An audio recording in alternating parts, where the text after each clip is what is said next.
And welcome to the channel Jai Ho study. Bharat के संविधान की प्रस्तावना और मौलिक अधिकारों को देखेंगे। संविधान की प्रस्तावना में हमें क्या पढ़ना है? पहला पॉइंट तो सबसे मोस्ट इंपॉर्टेंट ये कि भारत के संविधान की प्रस्तावना को कहाँ से लिया गया, तो आपको रट्टा लगा के रखना है। कहाँ से लिया गया? तो याद रखिए यूएसए से लिया गया। पहला पॉइंट तो ये इंपॉर्टेंट। दूसरा, भारत के संविधान की प्रस्तावना की language of the preamble taken from, भाषा कहाँ से ली गई? तो याद रखिए ऑस्ट्रेलिया से ली गई। ये दो तो बेसिक क्वेश्चन, इनको रट्टा लगा लीजिए। पहले तो कहाँ से लिया गया ये प्रियम्बल? तो यूएसए से। लैंग्वेज कहाँ से ली गई? ऑस्ट्रेलिया से। इसको रट्टा लगाने के बाद आपको भारत के संविधान की प्रस्तावना को 4 भागों में तोड़कर पढ़ना है।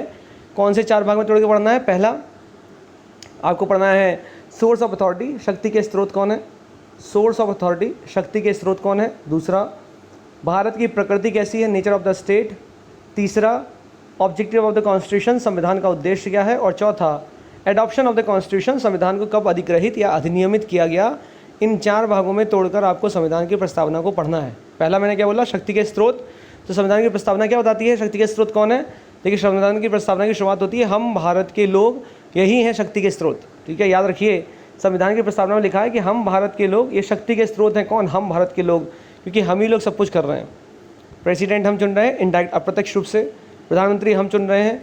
एमपी, मेंबर ऑफ पार्लियामेंट हम चुन रहे हैं। सुप्रीम कोर्ट में हम हैं, हाई कोर्ट में हम हैं, हर चीज़ हम ही कर रहे हैं। इसलिए हम भारत के लोग ही शक्ति के स्रोत हैं। ये पहला भाग है।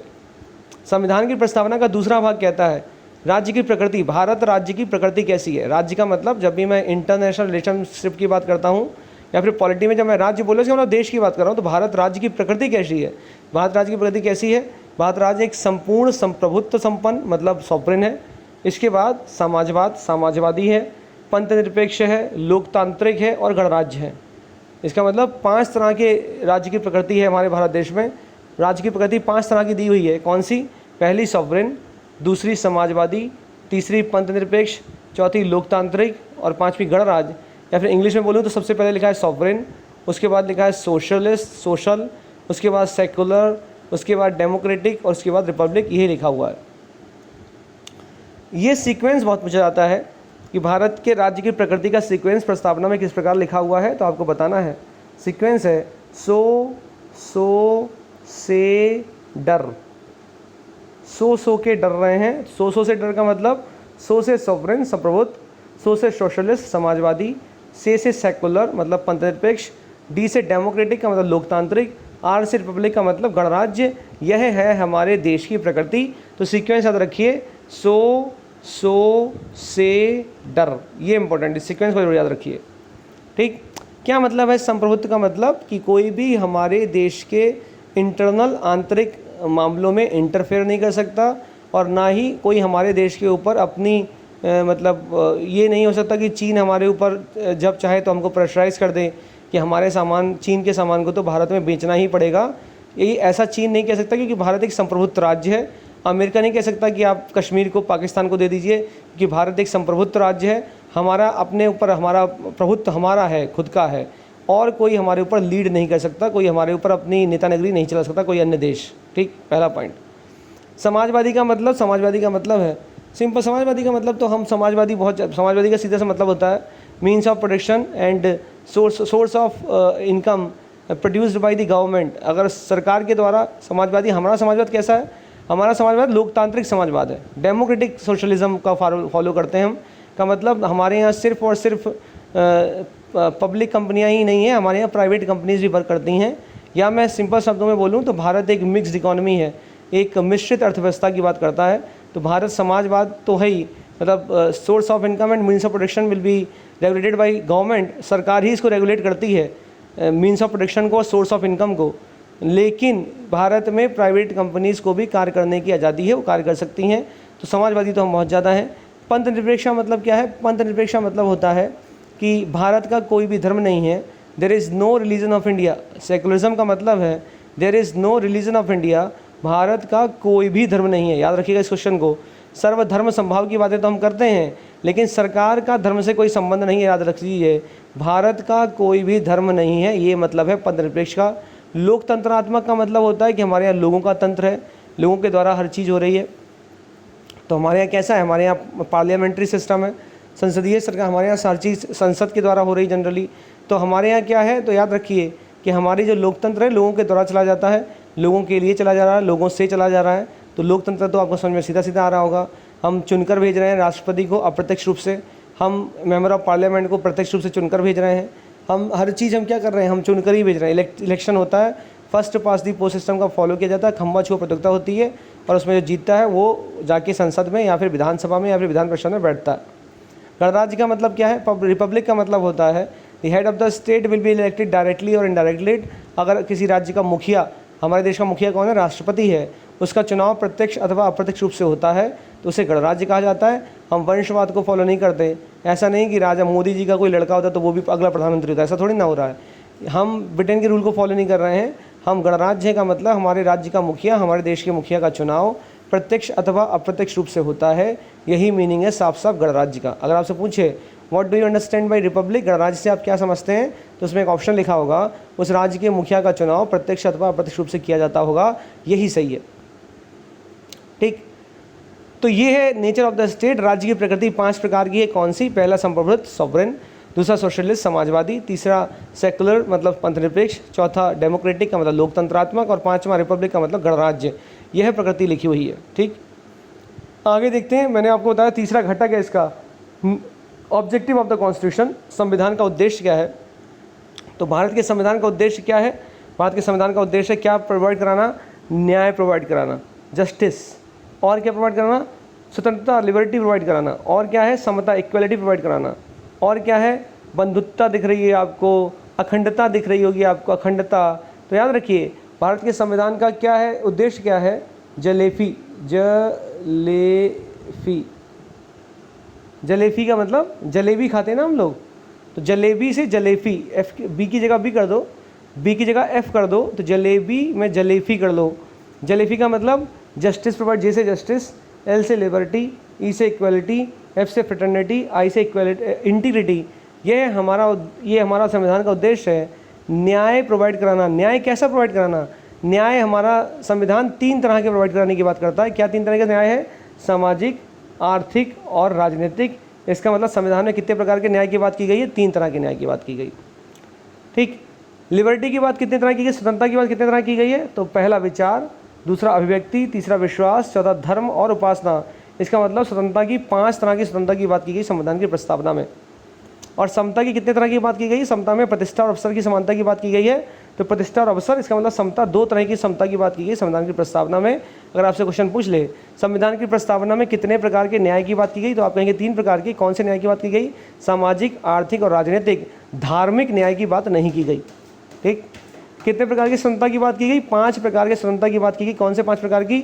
विचार, अभिव्यक्ति, विश्वास, धर्म और उपासना की बात की गई। यह 5 प्रकार की स्वतंत्रता की बात की गई है प्रस्तावना में। कितने प्रकार की इक्वलिटी की बात की गई? तो equal status of opportunity, equal status of opportunity. तो किसकी कितने तरीके की समता की बात की गई है? तो 2 तरह की, पहली प्रतिष्ठा और दूसरा अवसर, ठीक है, ठीक है। Equality of status end of opportunity, equality of status end of opportunity मतलब प्रतिष्ठा और अवसर की समानता की बात की गई किसमें? प्रस्तावना में। ये आपको याद रखना है क्योंकि इस प्रकार से क्वेश्चन पूछ सकता है। कितने प्रकार का न्याय है? 3 प्रकार का है। कितने प्रकार की लिबर्टी है? 5 प्रकार की है। कितने प्रकार की समता, इक्वलिटी है? तो 2 प्रकार की है। कैसी इक्वलिटी है? तो प्रतिष्ठा और अवसर की इक्वलिटी है। ये सब आपको याद रखना पड़ेगा, ठीक। और आखिरी कंपोनेंट है प्रस्तावना का जो कहता है कि भारत के संविधान को कब अधिग्रहित किया गया, कब अधिनियमित किया गया। हमने कब उसको अडॉप्ट किया, लिखा ना, अधिनियमित किया गया। कब अंगीकृत किया गया, तो कब अडॉप्ट किया गया, कब इनेक्ट किया गया, वो डेट है 26 नवंबर 1949, ठीक है। संविधान सभा ने पहले संविधान को बनाया और सबसे पहले उसे खुद ग्रहण कर लिया। अपनी बनाई हुई चीज़ को सबसे पहले खुद पे लागू किया। वो डेट है 26 नवंबर 1949। और जब एक बार खुद को दे दिया, उस संविधान सभा ने खुद अपने द्वारा बनाए हुए संविधान को खुद स्वीकार कर लिया, तो अब उसको देश को लागू किया। वह डेट है 26 जनवरी 1950, ठीक है। तो वो डेट जब संविधान लागू हुआ भारत देश पर, तो वो डेट है 26 जनवरी 1950। लेकिन संविधान सभा ने संविधान को पहली बार अधिग्रहित तथा अधिनियमित किया, वो डेट है 26 नवंबर 1949। इन दोनों डेट को याद रखना। साथ में याद रखना आप कि संविधान की प्रस्तावना को, ये जो संविधान की प्रस्तावना है वास्तविकता में ये जवाहरलाल नेहरू का उद्देश्य का ही है। जवाहरलाल नेहरू का ऑब्जेक्टिव रेजोल्यूशन था, वो बाद में चल के संविधान की प्रस्तावना बन गई। तो याद रखिए पंडित जवाहरलाल नेहरू के द्वारा 13 दिसंबर को जब संविधान सभा की बैठक हुई, उस वक्त पंडित जवाहरलाल नेहरू के द्वारा अपनी उद्देशिका, अपने ऑब्जेक्टिव रिजर्वेशन को रखा गया था। उस उद्देशिका को ही बाद में चलकर 22 जनवरी 1950 को संविधान की प्रस्तावना घोषित कर दिया गया। ठीक है, तो ये बात आपको याद रखनी पड़ेगी, क्योंकि अगर आप ये बात याद नहीं रखेंगे तो आपको दिक्कत हो सकती है। ठीक, साथ में आप याद रखिए कि 42वें संविधान संशोधन 1976 के द्वारा 42वें संविधान संशोधन 1976 के द्वारा संविधान की प्रस्तावना में 3 नए शब्द जोड़े गए। ये जो आपको प्रस्तावना दिख रही है एक्चुअली में ये ओरिजिनल नहीं है, ये मॉडिफाइड है, इसमें शब्द जोड़े गए हैं। कौन से 3 शब्द हैं? ISS, ये शॉर्ट ट्रिक ISS याद रखिए। कौन से 3 शब्द जोड़े गए? इंटीग्रिटी मतलब अखंडता, S से मतलब सोशलिस्ट और S से मतलब सेकुलर। यह 3 शब्द जोड़े गए, अखंडता, समाजवादी और पंथ निरपेक्ष। इन शब्दों को 42वें संविधान संशोधन के द्वारा जोड़ा गया। इसका मतलब एक बात समझ में आ गई हमें, संविधान की प्रस्तावना को संशोधन किया जा सकता है। तो संविधान की प्रस्तावना में आज तक सिर्फ एक ही संशोधन हुआ है और वह संशोधन है 42वां संविधान संशोधन। ठीक है, इस बात को याद रखना आप। और यह केशवानंद भारती केस से कहा गया कि संविधान की जो प्रस्तावना है, it is an integral part of the constitution. यह संविधान की प्रस्तावना संविधान का अभिन्न अंग है। ठीक है, अभिन्न अंग है, ये चीज़ आपको याद रखनी पड़ेगी।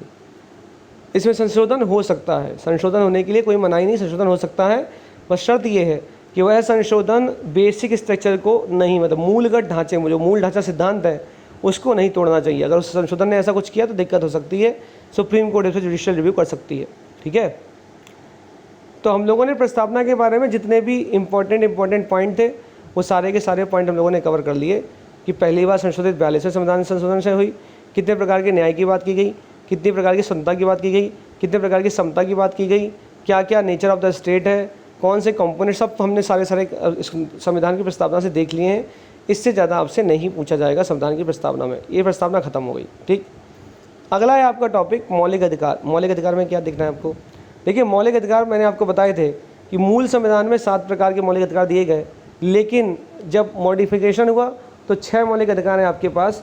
लेकिन अगर मैं बात करूं तो फंडामेंटल राइट किस भाग में संविधान के, तो आपको याद रखना है कि संविधान के भाग 3 में फंडामेंटल राइट है। कौन से भाग में? मैंने बताया पार्ट 3 में। ठीक, कहाँ से लेकर कहाँ तक?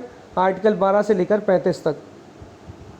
ठीक है, फंडामेंटल राइट की बात की गई है और 6 प्रकार के फंडामेंटल राइट की बात की गई है। कौन से प्रकार फंडामेंटल राइट है? नंबर 1 पहला है राइट टू इक्वलिटी, समानता का अधिकार, आर्टिकल 14 से 18। राइट टू फ्रीडम मतलब स्वतंत्रता का अधिकार 19 से 22। उसके बाद शोषण के विरुद्ध अधिकार, राइट अगेंस्ट एक्सप्लॉयटेशन 23-24। धार्मिक स्वतंत्रता का अधिकार, right to freedom of religion 25 से 28। सांस्कृतिक और शैक्षिक अधिकार 29 और 30। कल्चरल एंड एजुकेशन राइट, और आखिरी है संवैधानिक उपचार का अधिकार जो कि है आर्टिकल 32। तो ये 6 तरह के अधिकार हमारे संविधान में वर्तमान में 6 मौलिक अधिकार हमारे हैं। कौन से? मैंने आपको बता दिया, right to equality, right to freedom, right against exploitation, right to freedom of religion, cultural and education right and right मतलब कॉन्स्टिट्यूशनल रेमेडी, संवैधानिक उपचार। ये बातें करी गई हैं हमारे मूल अधिकारों के अंतर्गत। ठीक, क्या है समता का अधिकार? समानता का अधिकार कहता है आर्टिकल 14 अनुच्छेद 14 कहता है equality before law and equal protection of law. कानून के समक्ष सबकी समानता होगी और कानून सबको समान संरक्षण देगा। यह है आर्टिकल 14 अनुच्छेद 14। याद रखिएगा, राइट टू इक्वलिटी जब पूछेंगे तो आप बताओगे 14 से लेकर 18, लेकिन कानून के समक्ष समानता और कानून का समान संरक्षण बोलेगा तो बोलोगे आप आर्टिकल 14। उल्टा मत सोच के मार देना कुछ भी। तो कानून के समक्ष सबकी समानता है का मतलब कोई भी ऊंच नीच नहीं है। वो जो महिला खड़ी रहती है अदालत के अंदर आँख में पट्टी बांधे, उसका यही सेंस है कि वो पट्टी बांधे, इसका मतलब उसके लिए उसको कुछ नहीं दिखाई दे रहा, उसके सामने चाहे गरीब है चाहे अमीर है सब समान है। ठीक है, तो ये समानता है कानून की। बस कुछ अपवाद हैं, वह अपवाद हैं कि भारत के राष्ट्रपति को और राज्य के राज्यपाल को और यूनाइटेड नेशन के ऑर्गेनाइजेशन को, इसके साथ ही राजदूतों को जो एम्बेसडर हैं उनको, इसके साथ ही आपको याद रखना है फॉरेन रूलर्स को, जो विदेशी रूलर हैं उन लोगों को, संसद के अंदर लोग बोल रहे हैं जो MP बोल रहे हैं उनको, संसद के अंदर वो क्या बोल रहे हैं इस बात को आर्टिकल 14 से बाहर रखा गया है। इसका मतलब आप राष्ट्रपति के ऊपर क्रिमिनल केस या मैं कहूँ फौजदारी और दीवानी कानून के अंतर्गत कोई कार्रवाई नहीं कर सकते जब तक कि वह अपने कार्यकाल को पूर्ण कर रहा है। हाँ, एक विशेष अधिकार दे दिया गया कि उसके ऊपर आप सिविल केस दीवानी कानून चला सकते हैं, लेकिन उसके लिए 2 महीने का उसको नोटिस देना पड़ेगा उन दशाओं में आप राष्ट्रपति के ऊपर सिविल केस लगा सकते हैं, लेकिन क्रिमिनल प्रोसीडिंग आप तब भी नहीं चला सकते। इसी प्रकार राज्यपाल को भी यही संरक्षण दिया गया है। तो आपको याद रखना है, अनुच्छेद 361 में ये लिखा हुआ है कि राष्ट्रपति और राज्यपाल अपने कार्यकाल के दौरान उन पर सिविल और क्रिमिनल केस नहीं चल सकता। हाँ, सिविल चल सकता है, लेकिन 2 महीने का नोटिस देना पड़ेगा तब। अनुच्छेद 14 को याद रखिए। अनुच्छेद 15 क्या है? अनुच्छेद 15 कहता है कि prohibition of discrimination on the line of prohibition of discrimination on the basis of religion, race, caste, sex और प्लेस ऑफ बर्थ। मतलब आप किसी व्यक्ति को उसके रिलीजन, धर्म, कुल, जाति, रिलीजन, रेस, कास्ट, सेक्स, लिंग और जन्म के स्थान पर उसके साथ भेदभाव नहीं कर सकते। का मतलब है आप किसी को कहो कि आपका लिंग, आप महिला हैं, इसलिए हम आपको मंदिर में नहीं घुसने देंगे, तो यह आर्टिकल 15 का एक्सप्लॉइटेशन है, हनन हो रहा है। आप कहोगे आपकी जाति एससी है, इसलिए हम आपको कुएं से पानी नहीं पीने देंगे, जबकि वह कुआं सरकार के द्वारा खोदा गया है और जब वह पब्लिक है, इसका मतलब हर कोई पब्लिक गवर्नमेंट के द्वारा वो कुआं खोदा गया, इसका मतलब हर व्यक्ति उसमें पानी पीने का अधिकार रखता है, चाहे वो निम्न जाति का हो, चाहे वो उच्च जाति का हो। लेकिन अगर उस व्यक्ति को उस कुएँ पर पानी पीने से रोका जा रहा है और वो पब्लिक प्रॉपर्टी है, तब यह समस्या है कि आर्टिकल 15 आपसे छीना जा रहा है। उन दशाओं में जब आपके मौलिक अधिकारों को छीना जाएगा तो आप रोते हुए कहाँ पहुँचेंगे? सुप्रीम कोर्ट के पास या फिर हाई कोर्ट के पास, क्योंकि मौलिक अधिकारों के गार्जियन कौन है, पप्पा कौन है? तो वो है सुप्रीम कोर्ट अथवा हाई कोर्ट, उच्चतम न्यायालय अथवा उच्च न्यायालय। ये चीज़ आपको याद रखनी पड़ेगी। तो अगर आपसे पूछा जाए कि एक पब्लिक कुआं है, वेल है, उस पर अगर आपको पानी पीने से रोका जाएगा तो ये आपके कौन से राइट्स का हनन हो गया है, तो कौन सा फंडामेंटल राइट आपका वायलेट हो रहा है? तो आपको बोलोगे कि हमारे फंडामेंटल राइट 15 का उल्लंघन हो रहा है अगर मुझे कुएँ पर जाने से रोका जा रहा है पानी पीने से। ठीक। 16 कहता है, 16 आर्टिकल 16 अनुच्छेद 16 कहता है equal opportunity in the public employment. कोई सरकारी सेवा है उसमें समान अवसर प्रदान किए जाएंगे लोगों को। तो आप बोलेंगे सर ये तो आपने गलत बता दिया, क्योंकि फिर तो रिजर्वेशन दिया गया है, आरक्षण क्यों दिया? जब आर्टिकल 16 कहता है equal opportunity in the public employment, सरकारी सेवा में समान अवसर दिए जाएंगे, तो फिर आरक्षण कहाँ से है? तो याद रखिए आर्टिकल 16 का ही क्लॉज 4 इसका अपवाद है, जो कहता है कि राज्य को यह अधिकार है कि वह किसी सामाजिक अथवा शैक्षिक रूप से हुए सामाजिक और शैक्षिक रूप से पिछड़े वर्ग को मतलब आरक्षण प्रदान कर सकता है। ये आर्टिकल 16 के क्लॉज 4 में लिखा हुआ है। ठीक है, तो ये आपको याद रखना पड़ेगा कि 16 का अपवाद 16 का क्लॉज 4 है। आर्टिकल 17 कहता है, आर्टिकल 17 कहता है कि एबॉलिशन ऑफ अनटचेबिलिटी। भारत में छुआछूत को हर प्रकार से निरस्त खत्म कर दिया गया है, एबॉलिश कर दिया गया है, एबॉलिशन ऑफ अनटचेबिलिटी। आप कहोगे सर व्हाट इज़ अनटचेबिलिटी, छुआछूत क्या है? तो मैं कहूँगा मुझे नहीं पता। आप कहोगे क्यों नहीं पता? तो मैं कहूँगा क्योंकि भारत के संविधान के किसी भी अनुच्छेद में छुआछूत को डिफाइन परिभाषित नहीं किया गया। आप कहेंगे सर छुआछूत की सज़ा कितनी है? क्या कोई अनुच्छेद छुआछूत के लिए सज़ा को प्रावधान बताता है? तो मैं कहूँगा किसी भी अनुच्छेद में छुआछूत के विरुद्ध कितनी सज़ा मिलेगी नहीं लिखा हुआ है। आर्टिकल 17 सिर्फ बोलता है एबॉलिशन ऑफ अनटचेबिलिटी, कि छुआछूत को निषेध, भारत में नहीं छुआछूत करेगा, सिर्फ इतना ही लिखा हुआ, छुआछूत नहीं होगा, इतना ही लिखा है बस। हाँ, ये बात अलग है कि उस अनुच्छेद 17 से कुछ कानून बन गए हैं, जैसे मतलब अनटचेबिलिटी ऑफेंस एक्ट 1955 का मोस्ट प्रॉबली है, ये एक्ट बना दिया गया। तो ये कानून अनुच्छेद 17 से बना है। अनुच्छेद 17 में खुद नहीं लिखा हुआ है कि अगर आपने छुआछूत किया तो आपको कितनी सजा, ये अनुच्छेद 17 में नहीं लिखा है। अनुच्छेद 18 क्या है? अनुच्छेद 18 कहता है अबॉलिशन ऑफ टाइटल, मतलब उपाधियों का निरस्तीकरण। उपाधियों को निरस्त, मतलब उपाधि का मतलब कौन सी उपाधि? राजाधिराज दे दिया आपको, उपाधि दे दी, केसरे हिंद उपाधि दे दी आपको, सर की उपाधि दे दी। ठीक है, ये जो उपाधियाँ जो कॉलोनियल, मतलब जब हम लोग ब्रिटिश के गुलाम थे उस वक्त में जो उपाधियाँ दी गई, राय बहादुर की उपाधि दे दी, राय दुर्लभ की उपाधि दे दी, ये जो उपाधियाँ हैं यह निरस्त कर दी गई। क्योंकि अगर आप अपने आगे नाम के आगे उपाधि लगा देते हो तो आप विशेष हो गए, और हम तो समानता की बातें कर रहे हैं, इसलिए कोई भी व्यक्ति अपने नाम के आगे किसी भी प्रकार की उपाधि नहीं जोड़ सकता, ना आगे ना पीछे। तो आप कहेंगे साहब भारत रत्न क्या है? साहब ये पद्म विभूषण, पद्म भूषण, पद्मश्री क्या है? तो याद रखिए अवार्ड है, ये टाइटल नहीं है, लेकिन ये बोला गया है कि भारत रत्न, पद्म विभूषण, पद्म भूषण और पद्मश्री टाइटल के अंतर्गत नहीं आते। साथ में सुप्रीम कोर्ट ने साफ साफ शब्दों में कहा है कि कोई भी व्यक्ति इन अवार्ड्स को अपने नाम के प्रीफिक्स या सफिक्स के रूप में नहीं जोड़ सकता, इसका गलत फ़ायदा नहीं उठा सकता। ठीक, एकेडमिक जो हमको मिले हुए जैसे इंजीनियर हो गया, डॉक्टर हो गया, लेफ्टिनेंट जो आर्मी के लोगों को मिलता है, वो सब उनके एक्वायर किए हुए हैं, उन्होंने गेन करे हैं उसको, अपनी मेहनत से हर चीज़ को पाया है। तो तो ये जो एकेडमिक उपाधियाँ हैं इनको लगाया जा सकता है अपने नाम के आगे, इसमें कोई दिक्कत नहीं। तो अगर आपसे पूछे कि पद्म विभूषण, पद्म भूषण, पद्मश्री और भारत रत्न किस अनुच्छेद का उल्लंघन नहीं करते, तो आप बोलोगे अनुच्छेद 18 का उल्लंघन नहीं करते, क्योंकि अनुच्छेद 18 के अंतर्गत इनको रखा ही नहीं गया। ठीक है, इसको याद रखिए। हाँ, ये बात अलग है कि कोई व्यक्ति जो विदेश का है और भारत में कार्य कर रहा है, भारत के अंदर ऑफिस ऑफ प्रॉफिट लाभ के पद पे काम कर रहा है, और या किसी ट्रस्ट के अंतर्गत काम कर रहा है, और वह किसी अन्य देश से कोई उपाधि लेना चाहता है, तो उसके लिए उसे प्रेसिडेंट से पहले पूछना होगा, तभी उसे वह उपाधि लेने दी जाएगी। ठीक है, राष्ट्रपति से पूछना पड़ेगा उसको। तो कुछ दिक्कतें हैं आर्टिकल 18 में, लेकिन इतना डीप में जाके पूछेगा नहीं आपसे। बी और आर में तो बिल्कुल नहीं पूछता, तो टेंशन नहीं लेनी है। लेकिन हाँ, आर्टिकल याद रखिए बस। तो मैंने आपको समानता के अधिकार में 4 आर्टिकल बता दिए, 14, 15, 16, 17 और 18। उसके बाद स्वतंत्रता का अधिकार आर्टिकल 19 क्या कहता है? स्वतंत्रता राइट टू फ्रीडम के अंतर्गत 19, 20, 21, 22 4 अनुच्छेद हैं। 19 क्या कहता है? 19 कहता है राइट टू फ्रीडम ऑफ, क्या फ्रीडम कैसी स्वतंत्रता क्या आपको दी गई है? फ्रीडम ऑफ, तो फ्रीडम कैसी दी गई है आपको?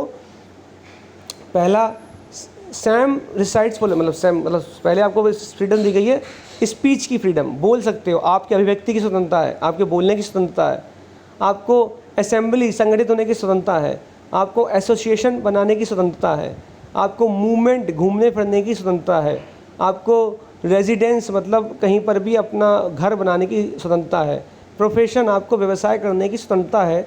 यह स्वतंत्रताएं आपको दी गई। तो मैंने आपको शॉर्ट ट्रिक बताई कि सैम नाम का एक लड़का है, जो इंग्लिश लड़का दिख रहा है आपको, सैम, इसका नाम है Sam. Sam resides Poland, Sam resides Poland, Sam resides Poland, English name है सैम। सैम से क्या?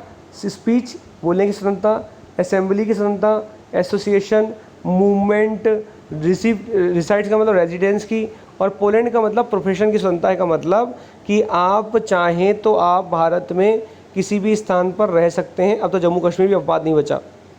आप चाहें तो आप किसी भी स्थान पर व्यवसाय कर सकते हैं, कोई अपवाद नहीं है इस वक्त पे। आप व्यवसाय कर सकते हैं भारत में। आप चाहें तो कहीं पर भी घूम सकते हैं, अपवाद नहीं है। लेकिन हाँ, ये याद रखना आप कि 19 का क्लॉज 1 जहाँ पर स्वतंत्रताएँ प्रदान करता है, वहीं पर 19 का क्लॉज 2, 19 का क्लॉज 2 इन स्वतंत्रताओं पर रीजनेबल रिस्ट्रिक्शन, तार्किक रोक भी लगाता है कि अगर राज्य चाहे और राज्य को लगता है कि इन स्वतंत्रताओं पर रीजनेबल रिस्ट्रिक्शन लगाया जा सकता है तो वो लगा सकता है। फॉर एग्जांपल, सुप्रीम कोर्ट ने कह रखा है कि आप शेड्यूल्ड ट्राइब इलाकों में जो जनजातीय लोगों का इलाका होता है, जैसे सेंटिनल द्वीप है, उस सेंटिनल द्वीप पे कुछ पत्रकार पहुंच के जनजातियों की फ़ोटो लेने लगे। उन जनजातियों ने भाला घुसेड़ दिया, गले में टांग दिया कि आप फ़ोटो लेवाते हैं तुम्हारे, क्योंकि जनजातियों को इंटरफेरेंस पसंद, उन्हें नहीं पता क्या। वो ऐसी जनजातियाँ जिन्होंने कई सालों तक नमक नहीं खाया, वो ऐसी जनजातियाँ जिन्हें पता नहीं लाइट क्या, वो आग जलाते हैं पत्थर घिस के। कुछ ऐसी जनजातियाँ हैं जिनको पता ही नहीं नमक क्या है, आग क्या है, वो जानते ही नहीं क्या चीज़ें ये सब। तो सुप्रीम कोर्ट की गाइडलाइन है कि 19 का क्लॉज 1 जहाँ पर आपको स्वतंत्रता की बात करता है, वहीं 19 का क्लॉज 2 के अंतर्गत ये लिखा हुआ है कि आपके ऊपर राज्य रीजनेबल रिस्ट्रिक्शन लगा सकता है। इसका मतलब आप जनजातीय इलाकों में नहीं जा सकते। आपको एड्स की बीमारी है, किसी पुरुष अथवा महिला को एड्स की बीमारी है, तो उस पुरुष अथवा महिला के मूवमेंट, उसके घूमने फिरने को रेस्ट्रिक्ट कर सकती है सरकार, राज्य सरकार या फिर अदालत उसके मूवमेंट पर रेस्ट्रिक्शन लगा सकती है। आप ये नहीं कहोगे हमारी तो स्वतंत्रता है, हम तो घूमेंगे, राइट, हमारा तो फंडामेंटल राइट है। ठीक है, इस बात को आपको याद रखना पड़ेगा कि reasonable restrictions can be imposed by the राज्य। राज्य के अंतर्गत तो कुछ भी है, पार्लियामेंट भी आ सकती है, स्टेट गवर्नमेंट भी आ सकती है, संसद भी मतलब सुप्रीम कोर्ट भी आ सकता है, हाई कोर्ट भी आ सकता है। तो आपके रिस्ट्रिक्शंस, आपके मूवमेंट पे रिस्ट्रिक्शन लगाई जा सकती है। ठीक है, तो याद रखिएगा 19 में जहाँ पर 19 का क्लॉज 1 बात करता है स्वतंत्रता की, वहीं पर क्लॉज 2 कहता है reasonable restriction can be imposed. ये तो हो गया आर्टिकल 19 की बातें। ये भी हो सकता है कि कल को महाराष्ट्र सरकार बोले कि हम तंबाकू हमारे यहाँ नहीं बेचने देंगे। बिहार सरकार ने शराब की मतलब हर प्रकार से पाबंदी लगा रखी है। आप यूपी में बोल रहे हो हमारा तो फंडामेंटल राइट है, राइट टू प्रोफेशन, जो हमें व्यवसाय शुरू करना हम करेंगे चाहे कुछ भी हो जाए, तो आप नहीं कर सकते क्योंकि बिहार की जनता बहुत ज़रूरी है, वो मर रही है। तो राज्य सरकार ने एक प्रस्ताव पारित कर रखा है कि हमारे राज्य में शराब नहीं बिकेगी। तो आप ये नहीं कह सकते कि हमारा फंडामेंटल राइट है, हमें तो शराब बेचनी है, क्योंकि reasonable restriction can be imposed by the state. State का मतलब कुछ भी हो सकता है, राज्य का मतलब, स्टेट का मतलब कौन? वह राज्य भी हो सकता है, वह केंद्र सरकार भी हो सकती है, वो उच्चतम न्यायालय भी हो सकता है, वो उच्च न्यायालय भी हो सकता है, कुछ भी स्टेट हो सकता है। आर्टिकल 20 क्या कहता है? आर्टिकल 20 कहता है, मैंने 19 से आर्टिकल खत्म कर दिया। आर्टिकल 20 क्या है? आर्टिकल 20 का संबंध है 400 BC से, 400 BC। 20 का संबंध 420 से, 420 का मतलब अपराध। तो आर्टिकल 20 आपको अपराध से संरक्षण देता है। किस प्रकार से देता है? कहता है नंबर 1, आर्टिकल 20 में 3 चीज़ें लिखी हैं जो आपको याद रखनी है। पहली no ex post facto law. इसका मतलब है कोई भी कानून अपनी नियत तिथि के पहले जाकर या नियत तिथि के बाद में जाकर लागू नहीं किया जा सकता। इसका मतलब कानून पास हुआ है आज और उस कानून की शर्तों को 5 दिन बाद पहले जाके लागू कर रहे हैं। यानी हम आज लागू आज से है, मतलब आज से स्टार्ट है ये कानून, लेकिन हम तो 20 दिन पहले से इसको लागू करेंगे, ऐसा नहीं हो सकता। ना ही तो हम ये कहेंगे कि आज स्टार्ट हो गया तो हम 20 दिन बाद से स्टार्ट करेंगे। नियत तिथि, जब no ex post facto law का मतलब जब से कानून की शुरुआत है तब से ही वो कानून लागू होगा। ठीक है, मतलब मोटे शब्दों में समझाऊं तो कैसे? मोटे शब्दों में समझाता हूँ कि एक दिन आप मोटरसाइकिल लेके जा रहे थे और रात को 8 बजे आपने हेलमेट नहीं पहना था। पुलिस वाले ने आपको रोका कि भाई साहब रुकिए, 500 रुपये चालान काटिए। 500 रुपये आपका चालान काटा गया क्योंकि आपने हेलमेट नहीं पहना।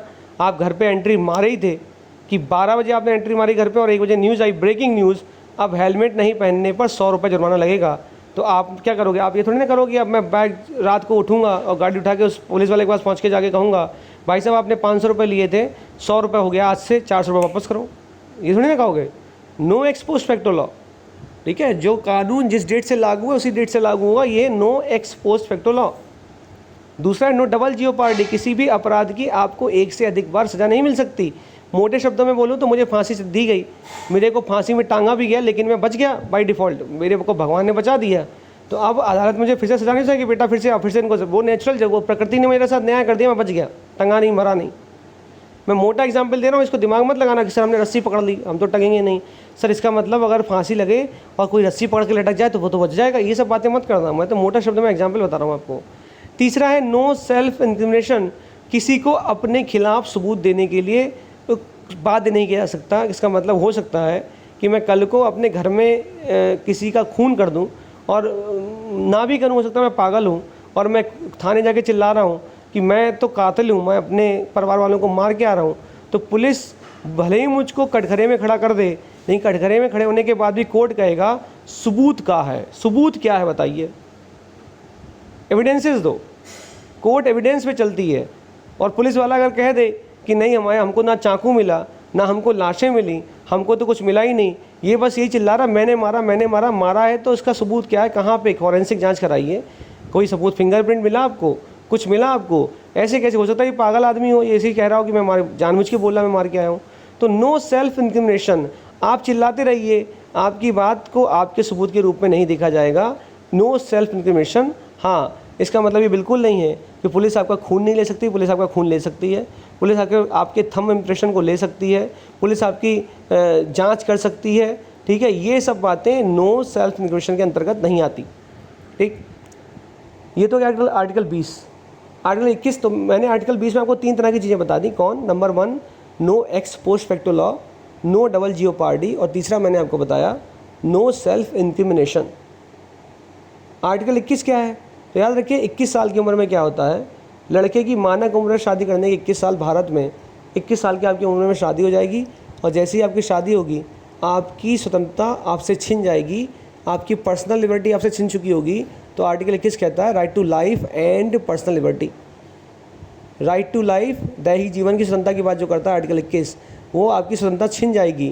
तो right to life and personal liberty, 21 साल की उम्र में शादी होगी तो आपकी पर्सनल लिबर्टी छिन चुकी होगी, जो आपकी व्यक्तिगत स्वतंत्रता है वो छिन जाएगी। तो ऐसे रखिए। इसी अनुच्छेद 21 के अंतर्गत कई सारे और अनुच्छेद मतलब इससे निकाले जाते हैं। सुप्रीम कोर्ट ने इस आर्टिकल 21 को कहा है कि इस आर्टिकल 21 से कई सारे और आर्टिकल निकल सकते हैं। फॉर एग्जांपल क्या निकल सकता है? राइट टू मैरिज, शादी की स्वतंत्रता आपका कैसा अधिकार है? आर्टिकल 21 के अंतर्गत दिया है। Right to live in the noise pollution free area, एक शोर रहित क्षेत्र में रहने का आपको अधिकार मिलना चाहिए। यह कहाँ पर लिखा है? आर्टिकल 21 में लिखा हुआ है। राइट टू हेल्थ, आपको स्वास्थ्य का अधिकार है, कहाँ लिखा है? आर्टिकल 21 में लिखा हुआ है ना। ये राइट मीन्स ऑफ लाइवलीहुड, आपको सही से जीवन यापन करने का अधिकार है, कहाँ लिखा है? आर्टिकल 21 में लिखा हुआ है। तो ये सब बातें आर्टिकल 21 में लिखी हुई हैं।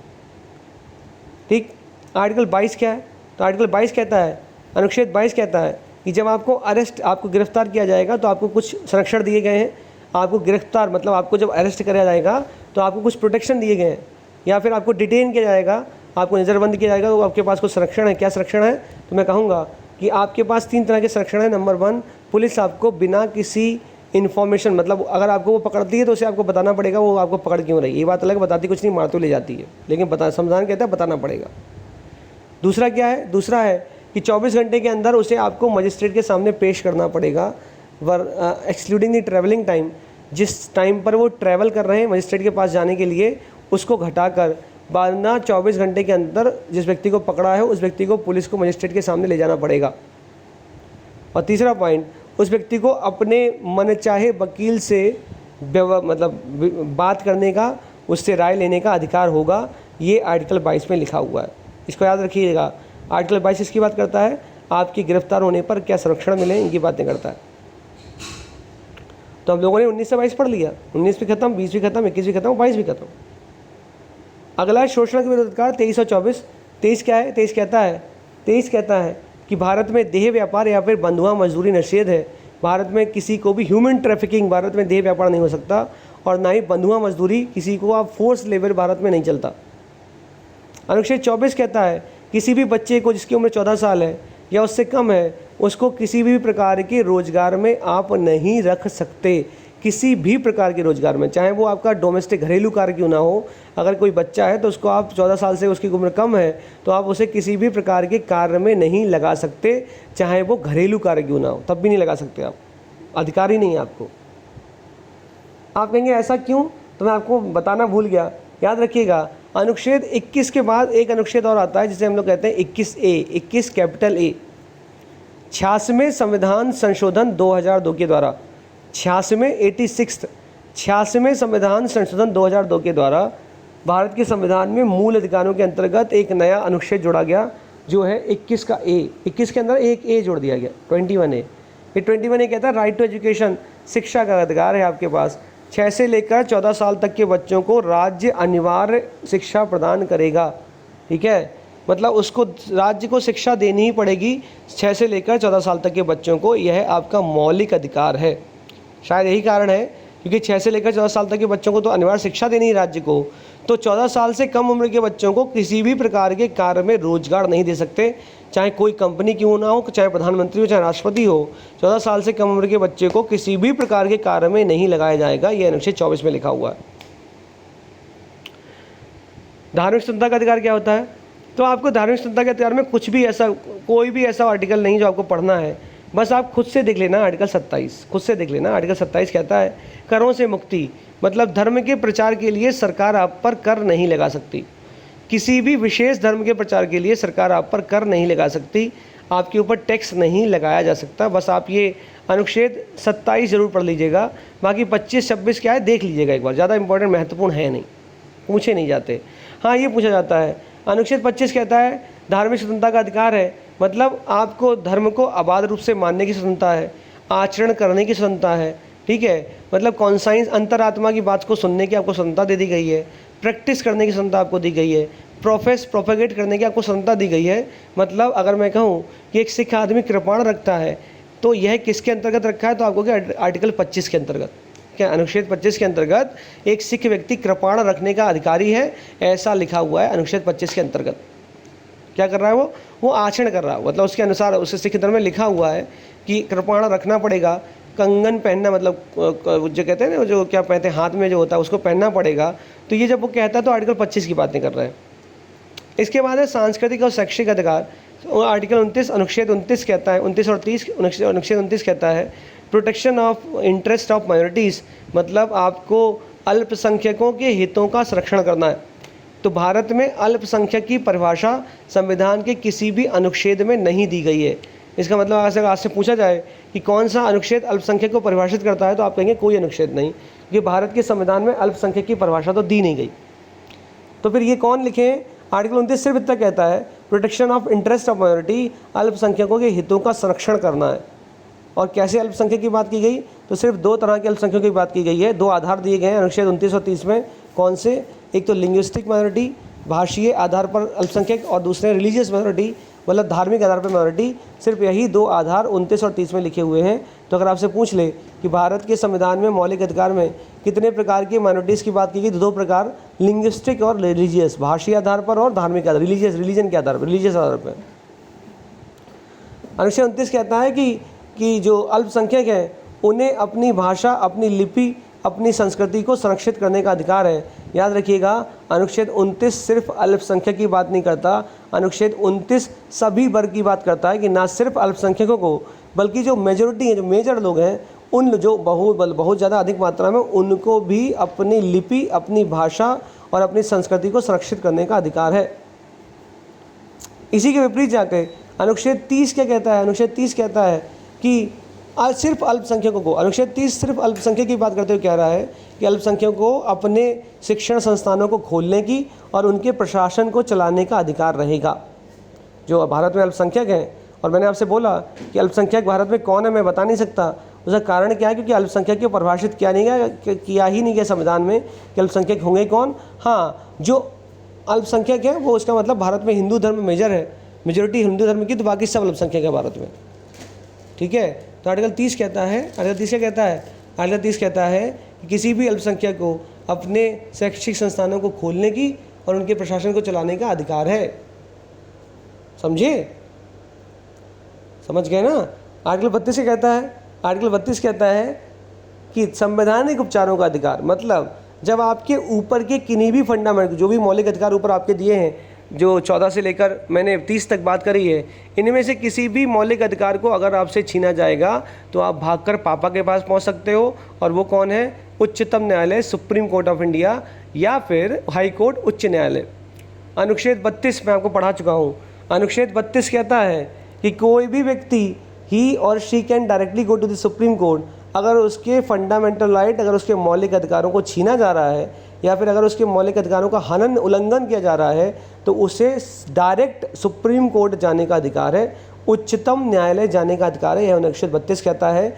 इसी कारण से डॉक्टर भीमराव अम्बेडकर ने इस अनुच्छेद 32 को संविधान की हृदय और आत्मा कहा है। ठीक है, soul and heart of the constitution किसको कहा है? अनुच्छेद 32 को कहा है। अनुच्छेद 32 का क्लॉज 2 कहता है कि अगर कोई व्यक्ति सुप्रीम कोर्ट या फिर उच्चतम न्यायालय के पास पहुंचता है ये कहते हुए कि मेरे फंडामेंटल राइट, मेरे मौलिक अधिकारों को छीना गया है, तो उच्चतम न्यायालय को यह अधिकार है कि वह रिट या फिर आदेश जारी कर सकता है राज्य को। कैसे आदेश जारी कर सकता है? कि वह बंदी प्रत्यक्षीकरण रिट जारी कर सकता है, हैबियस कॉर्पस। कैसे आदेश जारी कर सकता है? वह परमादेश का मतलब वह वी कमांड, परमादेश का मतलब होता है कि वह सबसे उच्च परमादेश को भी, वी कमांड परमादेश को भी, जर्मेंडमस को जारी कर सकता है। नंबर 3 प्रोहिबिशन का मतलब प्रतिषेध, रोकने की बात को जारी कर सकता है, प्रोहिबिशन रिट जारी कर सकता है, प्रतिषेध की रिट को, आदेश को जारी कर सकता है। नंबर 4 सर्टियोरारी का मतलब उत्प्रेषण, मतलब वह सर्टियोरारी की रिट को जारी कर सकता है। और नंबर 5 है क्यो वारंटो, अधिकार प्रक्षा, इस आदेश को भी सुप्रीम कोर्ट, उच्चतम न्यायालय अनुच्छेद 32 के क्लॉज 2 के अंतर्गत जारी कर सकता है राज्यों को। क्या है ये बंदी प्रत्यक्षीकरण, परमादेश, उत्प्रेषण, प्रतिषेध और अधिकार प्रक्षा? इसकी बात करेंगे अगले वीडियो में कि ये रिटें क्या हैं, और ये भी बताएंगे आपको कि हाई कोर्ट और सुप्रीम कोर्ट की रिट जारी करने की शक्ति में मूल अंतर क्या है। आखिर क्यों कहा जाता है कि उच्चतम न्यायालय के रिट जारी करने की शक्ति उच्च न्यायालय के रिट जारी करने की शक्ति से कम है, ऐसा क्यों बोलते हैं, ये मैं बताऊंगा आपको अगले वीडियो में। आज मैंने ख़त्म किया प्रस्तावना और मौलिक अधिकार, इससे ज़्यादा आपसे पूछा नहीं जाएगा। मौलिक अधिकार के कुछ विशेष तथ्य याद रखिएगा। पहला विशेष तथ्य, इंपॉर्टेंट, मोस्ट इंपॉर्टेंट तथ्य जो आता है कि चाहे किसी भी दशा में, चाहे आपातकाल लग जाए, चाहे राष्ट्रीय आपातकाल लग जाए, चाहे कोई भी आपातकाल लगता रहे, चाहे भारत उल्टा हो जाए, चाहे तूफान आ जाए, चाहे आंधी आ जाए, आर्टिकल 20 और आर्टिकल 21 फंडामेंटल राइट 20 और 21 किसी भी दशा में निलंबित नहीं हो सकते, चाहे कुछ भी होता रहे। दूसरा पॉइंट याद रखिए, कुछ मौलिक अधिकार सिर्फ भारतीयों को दिए गए हैं, वह विदेशियों को नहीं दिए गए। कौन से मौलिक अधिकार हैं? 15, 16, 19, 29, 30। अनुच्छेद 15, 16, 19, 29 और 30 यह सिर्फ भारतीयों को दिए गए हैं, यह विदेशियों पर लागू नहीं होंगे। विदेशी जाके नहीं हो सकता कि हमारा 15 आर्टिकल छीन लिया गया। ठीक है, 15, 16, 19, 29, 30। नंबर 3, ये जो मौलिक अधिकार हैं यह राज्य के हाथों को बांधते हैं, क्योंकि राज्य तो चाहता है कि आपको नौकरी ना दें, राज्य तो चाहता है कि अगर आप प्रोटेस्ट करो तो आपको मारें गिरा गिरा के, लेकिन राज्य के हाथों को बांधने का काम कौन कर रहा है? मौलिक अधिकार। इसलिए याद रखिए, इन मौलिक अधिकारों का कैरेक्टर जो है, प्रकृति है, वो राज्य के ऊपर निगेटिव है। राज्य के हाथों को बांध रहे हैं, निगेटिव है राज्य के ऊपर। हमारे ऊपर पॉजिटिव, हमें तो स्वतंत्रता दी जा रही है, लेकिन राज्य के हाथों को बांध रहे हैं। इसलिए 3 मुख्य बिंदु आपको याद रखना है मौलिक अधिकार के संबंध में। मौलिक अधिकार हमने कहाँ से लिए? मौलिक अधिकार हमने लिए हैं USA, अमेरिका से, अमेरिका के बेसिक राइट से हमने मौलिक अधिकारों को ग्रहण किया। ठीक है, वहाँ से हमने उसको देखा है, वहाँ से मॉडिफाई किया और भारत के संविधान में भाग 3 के अंतर्गत अनुच्छेद 12 से 35 में डाल दिया। ठीक, ये महत्वपूर्ण तथ्य आपको याद रखने हैं।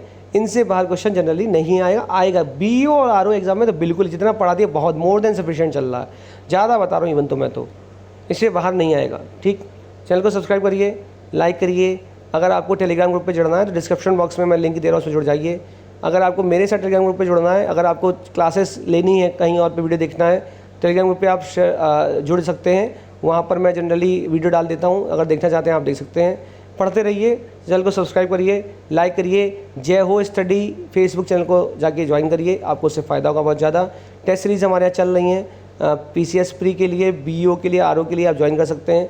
कई लोगों ने ज्वाइन करी है, उनको बहुत फ़ायदा है। पिछले साल मैंने आपको बताया हुआ है कि पिछले साल RO 2017 का रिजल्ट अभी आया था रिसेंटली, उसमें हमारे ग्रुप से 140 बच्चों में से, इवन और ज़्यादा बच्चों में से लगभग 117 से 125 बच्चे सिलेक्ट हैं।